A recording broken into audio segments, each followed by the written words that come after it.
Olá, sejam todos muito bem-vindos ao Resgate da Introdução Alimentar. Eu sou Cíntia Fiore, eu sou nutricionista infantil e nesse evento do Resgate da Introdução Alimentar eu vou te mostrar como ter um bebê que come de tudo de forma leve, simples e descomplicada. Mas as 5 estrelas, que são os 5 grandes pilares que vocês precisam saber, antes de falar sobre tudo isso aqui, vamos relembrar um pouquinho o que foi visto na aula 1. Na aula 1 eu falei um pouquinho da minha história, na introdução alimentar do Alonso. Como que foi, como que eu cheguei até aqui. Também falamos da importância dos 2 primeiros anos de vida desse bebê.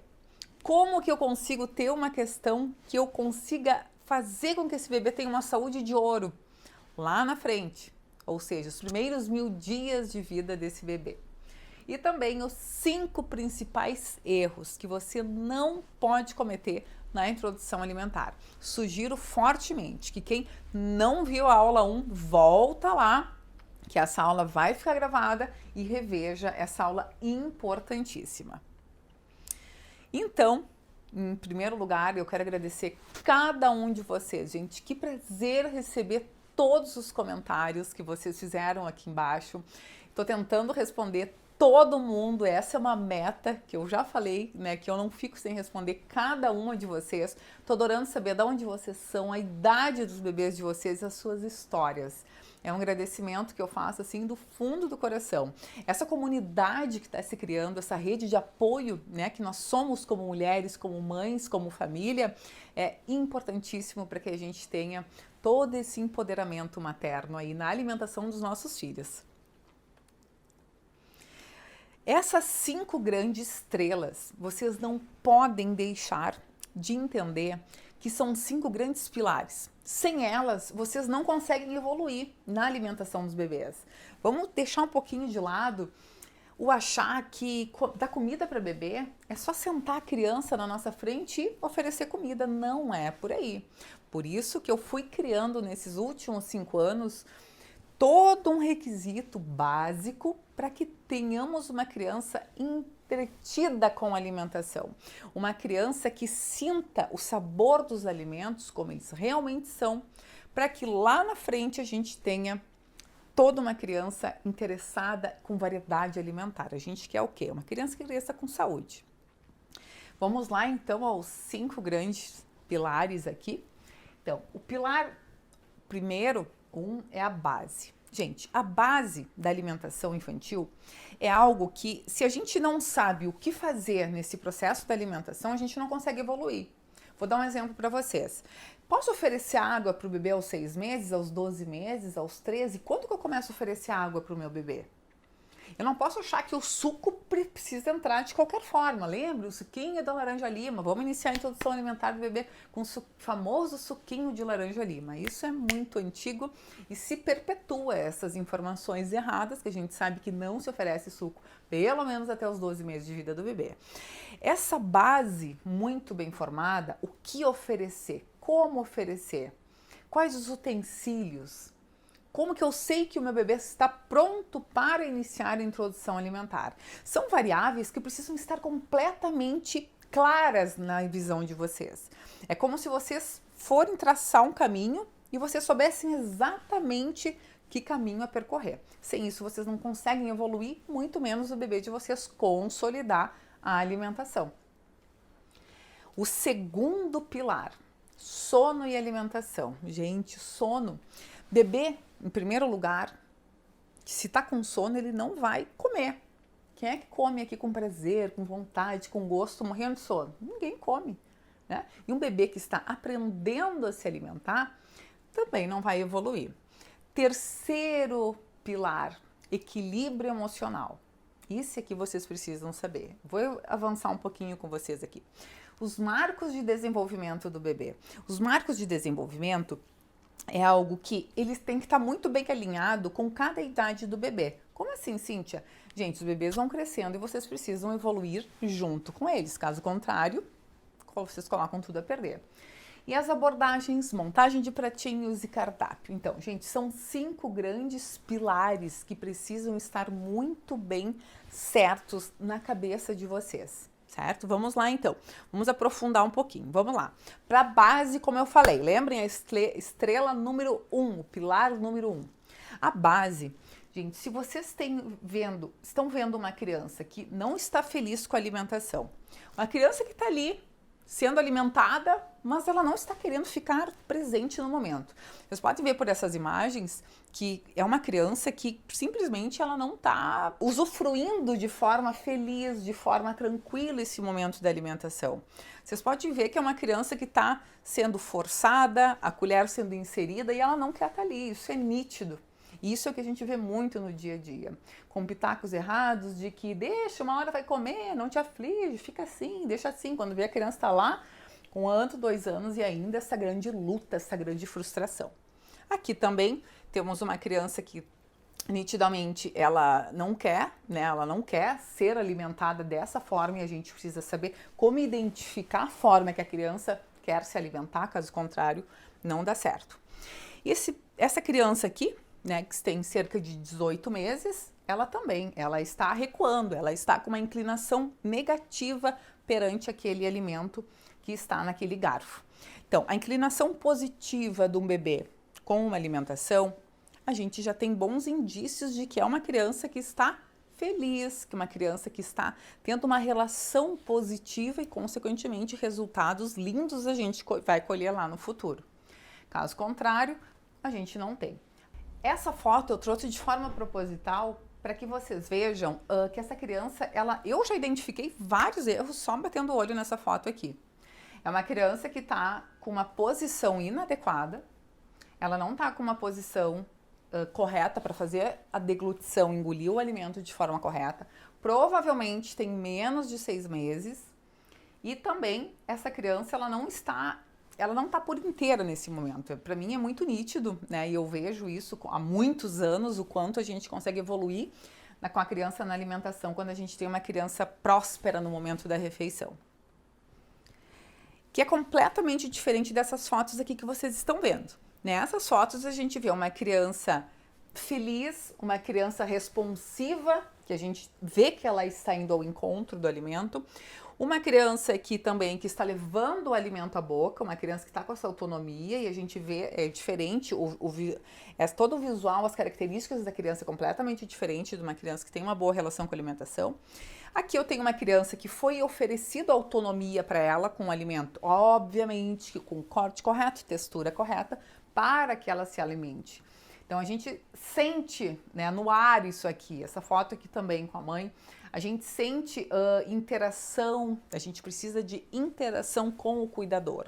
Seja a mãe, seja a avó, seja o tio, seja a babá, seja quem for, a gente precisa dessa interação muito bem, uma conexão muito positiva entre eles. Isso precisa existir. Sono e alimentação, vamos aprofundar aqui sobre isso. Gente, sono e alimentação, quando eu tenho uma rotina desestruturada, por exemplo, o que eu ouço muito? Eu trouxe essa frase aqui para vocês prestarem atenção. Eu ouço muito uma frase assim, ó: Cíntia, não sei o que eu faço, o meu bebê está sempre dormindo no horário do almoço, ou está sempre dormindo no horário do jantar, ou no horário do lanche da tarde, ou no horário do lanche da manhã. Gente, quando isso acontece, para mim é muito claro e muito nítido de que a rotina está desestruturada. Não é o bebê que está dormindo na hora da refeição, é a rotina que está errada desse bebê. Provavelmente ele vai recusar, ele não vai consolidar as refeições de forma que deveria consolidar, porque ele não está com os intervalos regulados entre as refeições, né, que seria de 2 a 3 horas entre lanche da manhã, almoço, lanche da tarde e jantar. Eu preciso estar com isso alinhado para que essa criança evolua de forma que não esteja com sono no horário da refeição, ela não esteja dormindo, porque está errada a interpretação. A interpretação é o contrário. É o horário da refeição que está sendo oferecido no horário da soneca desse bebê. Então, isso aqui precisa estar assim alinhadinho. Eu trouxe essa foto aqui porque a mãe está frustrada. Aqui, ó, poxa, como meu bebê está sempre dormindo na hora da refeição? E essa outra aqui é a avó ali, a mãe não sabendo o que está acontecendo, que a criança tem algum problema com a alimentação e que muitas vezes é a rotina que está desestruturada. Talvez venha a avó querendo ajudar, deixa aqui comigo, acho que ele come, sendo que essa criança está querendo aí dormir, querendo fazer a soneca, que é muito importante para o desenvolvimento dessa criança, desse bebê. Aqui também eu trouxe essa figurinha para vocês entenderem que é algo muito, se a gente for pensar, nós, né, nós adultos, a gente não tem ideia do quanto é importante essas sonecas para a criança, para o desenvolvimento, o número de vezes, né, que a criança precisa de uma soneca. Por exemplo, aos 6 meses de idade, né, a criança pode estar com 3 sonecas ainda. A criança lá, passando dos 13 para os 18 meses, talvez essa criança já esteja fazendo a transição de 2 sonecas para 1 soneca. Então, aqui a gente precisa entender que um bebezinho acorda pela manhã, faz o mamazinho, faz a frutinha da manhã, talvez vai fazer alguma soneca antes do almoço, porque dependendo da idade ainda faz, vai fazer o almoço e vai fazer o lanche da tarde. Então aqui a gente precisa, o sono e a alimentação, ele traz equilíbrio, ele traz segurança para o bebê, ele traz conforto, é uma criança mais segura, é uma criança que responde muito melhor à alimentação. O terceiro pilar, equilíbrio emocional. Gente, assim, ó, esse aqui, vou dizer para vocês, por isso que essas estrelas todas, elas estão exatamente no mesmo patamar de importância. Se eu tenho uma criança que não está respondendo bem à alimentação, alguma coisa está acontecendo, ela está dando uma resposta de algo que está acontecendo. Ou seja, é uma criança que, olha a cara dessa mãe, eu trouxe essa foto para vocês terem noção. Olha essa mãe como tá com um rosto assim de que tá franzindo a testa, ela não tá legal, ela tá... E a criança tá ali chorando apavorada e a mãe com a colher perseguidora, muitas vezes ali pertinho da boca, e a mãe não entendendo o que tá acontecendo. Essa criança, no momento em que entrou num choro, gente, ela não devia estar nem sentada na cadeira de alimentação. O choro é o último estágio que a criança deveria estar, tá? Na alimentação. Então isso aqui não deve acontecer, não deve chegar até aqui. No momento que chegou até aqui, problema seríssimo aqui no equilíbrio emocional materno, paterno, do cuidador, da tia, seja de quem for. Então essa mãe começa a ficar cansada, a criança começa a chorar, começa a entrar num ciclo de frustração, meu bebê não come, fica cada vez mais nervosa. E a criança, ela é atingida diretamente, até o tom de voz com que é falado com essa criança é alterado. Essa criança não vai comer. Então esse é um pilar assim essencial para que tudo esteja adequado. Ou seja, no momento em que eu tenho uma mãe completamente conectada, tranquila, feliz, satisfeita com todo o processo, ela tem um olhar diferente, ela tem uma postura diferente, ela tem todo um processo que é completamente, não se compara com uma mãe que está preocupada, que o bebê não atinge os nutrientes, que talvez não ganhou peso suficiente naquele mês, que deveria ter ganhado 700 gramas e ganhou 100. Gente, a mãe fica completamente desestruturada. Nisso, toda a questão hormonal fica completamente errada, né? E a mãe fica sem saída. Então, isso é muito importante, tá? E a criança, obviamente, acaba respondendo de uma forma muito positiva com a alimentação. É uma resposta que ela vai dar, ó, tô super bem aqui, tô confortável, tu tá me passando tranquilidade, tu estás me passando segurança aqui. Então, é conforto. Gente, eu trouxe essa lua aqui justamente para pensar em fases, tá? A introdução alimentar ela é dividida em 3 grandes fases. Fase primeira, dos 6 aos 12 meses, depois que a criança aqui está mais num processo mais exploratório, conhecendo o que não conhecia, afinal de contas, até os 6 meses era somente o leite materno ou a fórmula. Nesse processo, conhecendo uma partezinha, tá explorando, tá sentindo cheiro, textura, vai evoluindo, desde que a gente tenha todos aqueles pilares certinhos. 13 aos 17 meses, entramos numa segunda fase. 13 aos 17 meses, gente, é uma fase de que a gente começa a sentir preferências alimentares. Aquele bebê que antes aceitava banana, agora não quer banana. Aceitava laranja, agora não quer mais saber de laranja. O que está acontecendo? Será que o meu bebê está regredindo? Isso é uma interpretação errada, já adianto para vocês. Não está regredindo, não. A gente precisa entender onde é que ele se encontra para que eu classifique ele e saiba agir aqui, tá? Então, assim, dos 18 aos 24 meses, a terceira grande fase, que é a fase da sintomas e sinais de seletividade alimentar, começa aqui, tá? Então, é o bebê aqui completamente mais explorador, É uma criança que está conhecendo preferências e seletividade. Eu preciso saber aonde, printem essa tela aqui, se vocês puderem, para vocês saberem aonde que o bebê de vocês está, tá? Depois coloquem lá no blog, meu bebê está na fase dos 6 aos 12, 13 aos 17 ou 18 aos 24, tá? Para que vocês entendam. Cada pilar desses aqui, gente, eles não podem andar separados. Vocês precisam ter essa sequência, como se fosse um GPS que vocês estão seguindo um caminho, tá? Vocês precisam saber. Então eu trouxe como se fosse um estudo de caso, né? Um bebê de 13 meses está na segunda grande fase da introdução alimentar, fase das preferências. Cíntia, mas por que aos 13 meses é um marco importantíssimo de desenvolvimento? Gente, é um dos mais desafiadores nesses últimos 5 anos, que são praticamente mais de 6.000 famílias atendidas, né? Dentro do meu protocolo, né, de pilares, a gente tem uma criança que está começando num processo de desenvolvimento completamente diferente lá dos 6, 9 meses. É uma criança que está começando a caminhar, começando a ficar mais independente. Se ela veio de um histórico de recusa alimentar, veio de um histórico de papinhas, liquidificada, tudo misturada, a gente vai ter um problema bem mais acentuado aqui. Então eu preciso saber como agir com essa criança. Eu não posso forçar ela a comer. Eu não posso achar que ela vai ficar parada na cadeira de alimentação quietinha. Ela vai querer começar a praticar as habilidades que ela vem adquirindo. Mas ela está caminhando, ela começou a caminhar. Vocês têm ideia que uma criança que está começando a entender, que se equilibrou e está conseguindo caminhar sozinha, vai ficar parada numa cadeira de alimentação comendo bonitinha? Não vai. E o que eu faço aqui?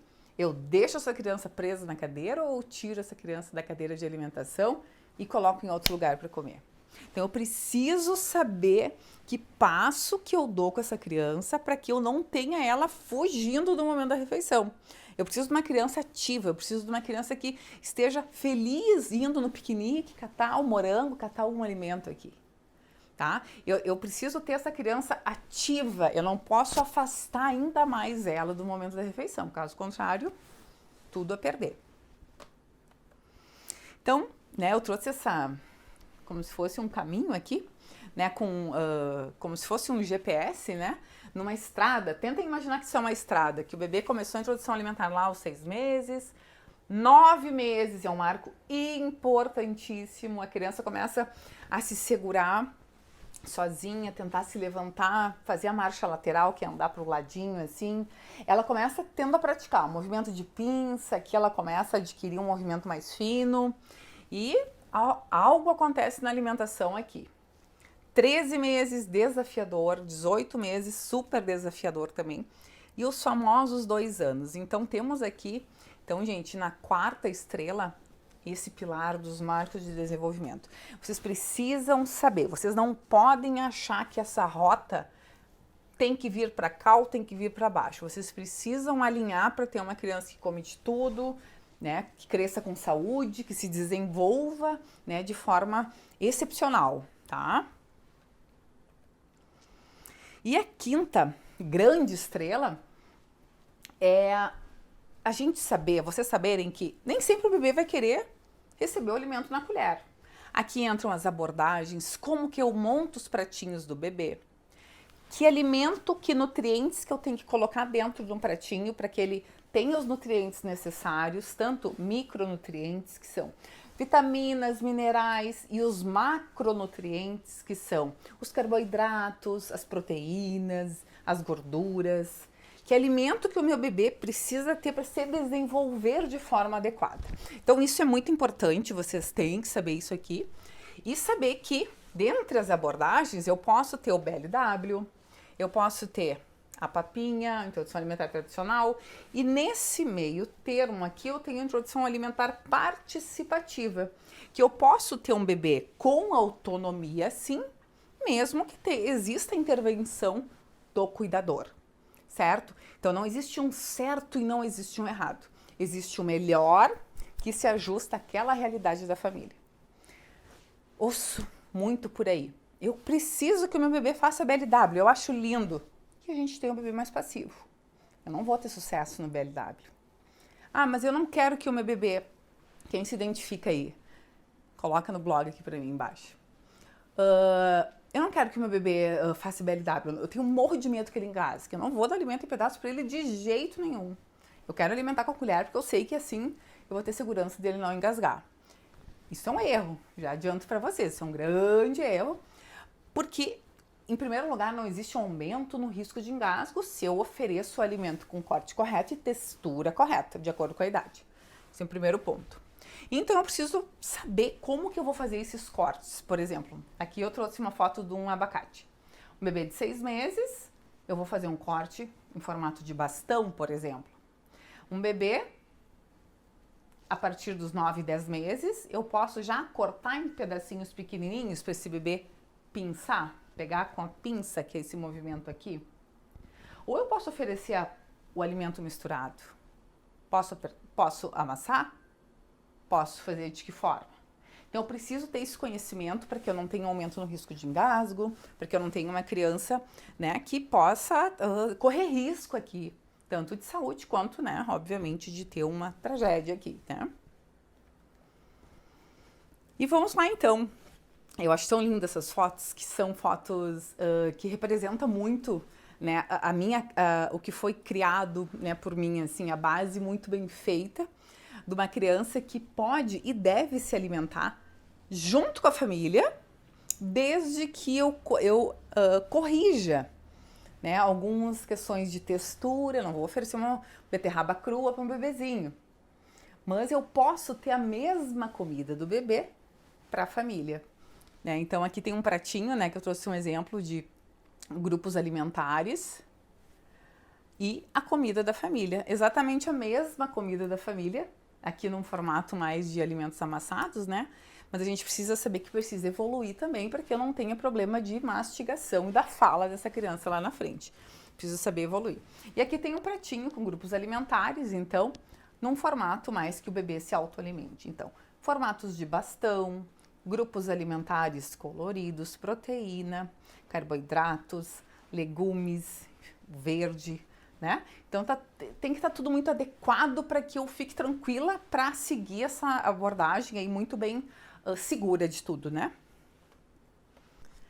Então esses são os 5 grandes pilares, as 5 grandes estrelas que precisam estar muito bem conectadas entre si para que a gente tenha um sucesso na introdução alimentar do bebê. Que ele cresça com saúde e se desenvolva de forma de excelência, com muita excelência e de forma ideal, que a gente consiga ter uma criança com uma saúde de ferro, né, lá na frente, quando adulto, é a nossa responsabilidade esse processo todo.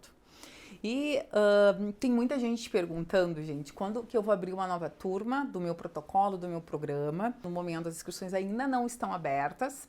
Fiquem comigo, né, a terceira aula, a próxima aula nossa. Quem quiser fazer o certo, a nossa aula 3, então ela está recheadíssima de aprofundamento sobre tudo isso. Quem quiser fazer o certo, literalmente, nesse processo, dar um passo além nesse caminho, né, de ter um bebê que coma de tudo, uma introdução alimentar leve, de forma com que vocês se conectem com esse bebê de vocês e saibam entender em que fase ele está para que eu possa atingir esse sucesso. Então, não percam a próxima aula, tá? Porque vocês vão, sem dúvida nenhuma, se aprofundar de forma muito sensacional na aula 13, uma aula das que eu considero, assim, a melhor aula, né, desse evento do resgate da introdução alimentar. Espero vocês. E não deixem, né, de fazer o seu comentário no blog, na página, para que eu possa interagir com vocês, saber um pouquinho mais sobre a vida de vocês, sobre o bebê de vocês, a idade do bebê de vocês, o que vocês aprenderam. Me sigam lá no Instagram, aqui tá o meu @ aí do Instagram, no YouTube, no Telegram também, a gente vai deixar o link aqui embaixo, tá bom? Então não deixem de comentar que vou adorar saber um pouco mais sobre vocês. Até mais e até a aula 3. Até mais!